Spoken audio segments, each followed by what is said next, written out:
I'm sitting here in Pine Canyon this morning thinking about a story in 1994 when a pretty large cliff darn near fell on me and killed me, and how I called out to the Lord to stop it, and He answered my call immediately, right on the spot.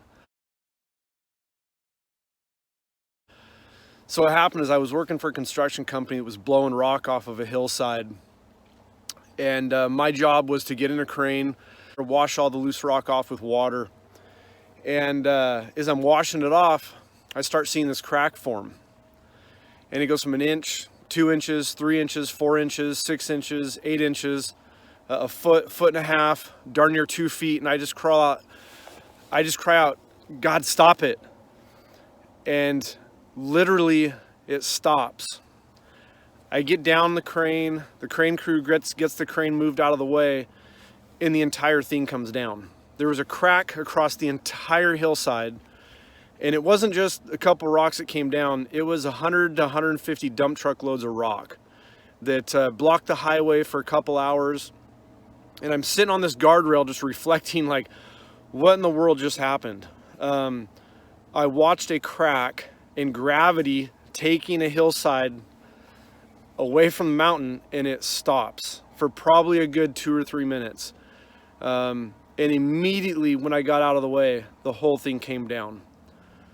So as I'm sitting on this guardrail watching traffic backed up and the highway's now closed because of this slide, I see one of the first cars, a guy that I know. His name's Tory Wolf. He's a guy a couple years older than me. I grew up with him. And so I go and talk with him and share this story about what happened. But the one thing I didn't share was that I cried out to God, and that God stopped this thing from killing me. And as I reflect back on that, I think, why didn't I share the whole story?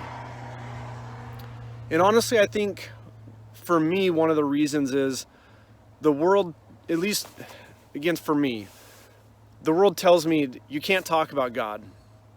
You can talk about anything else, but you can't talk about that.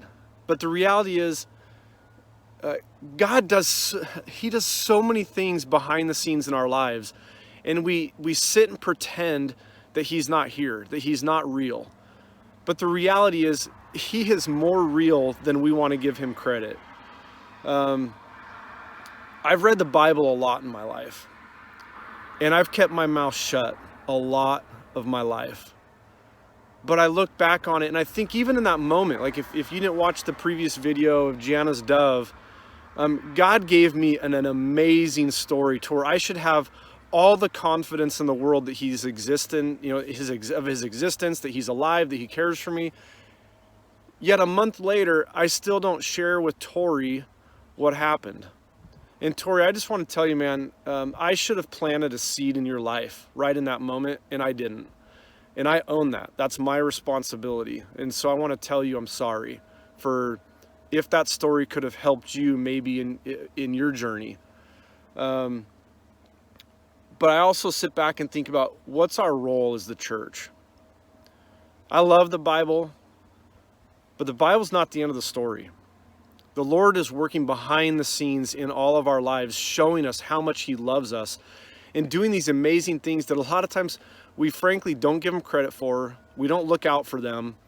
And even when it's a very apparent, like a cliff getting ready to fall on you, we still won't give Him the credit.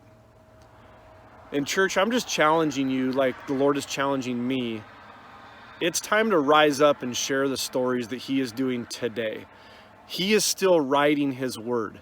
It's not finished in the Bible. He is writing His word on our hearts every single day. And the world needs to hear it.